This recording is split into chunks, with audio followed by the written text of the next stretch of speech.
Diduga menimbun BBM bersubsidi jenis Pertalite dan biosolar, seorang warga Kampung Dalam, Kabupaten Padang Pariaman, ditangkap anggota Satreskrim Polres Pariaman di daerah Pariaman.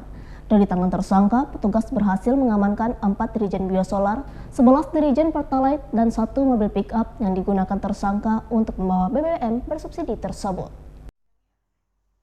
Sebanyak 15 dirijen BBM bersubsidi berhasil diamankan Satreskrim Polres Pariaman dari tangan tersangka berinisial IW. Tersangka yang diketahui warga Sikucur, Kampung Dalam, Kabupaten Padang Pariaman ini ditangkap saat membawa barang bukti dari sebuah SPBU yang berada di Jalan Bypass Pariaman tersebut.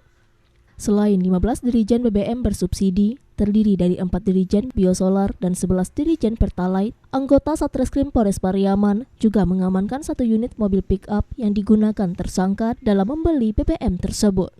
Kini tersangka ditahan di Mapolres Pariaman, dikenakan pasal 55 Junto 53 Undang-Undang Nomor 22 Tahun 2021 tentang minyak dan gas dengan ancaman hukuman 6 tahun penjara.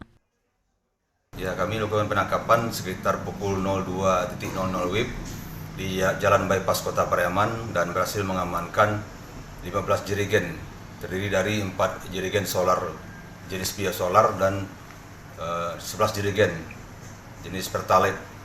Tersangka siap mengisi tersangka siap mengisi BBM itu di SPBU atau gimana, Pak? Tersangka membeli BBM tersebut di salah satu SPBU di Jalan Bypass Kota Pariaman, dan hal ini tentunya melanggar Undang-Undang Migas, yaitu pasal 55 Junto 53 Undang-Undang Nomor 22 Tahun 2001 tentang migas dengan ancaman 4 tahun sampai dengan 6 tahun penjara. Berapa barang bukti yang diamankan?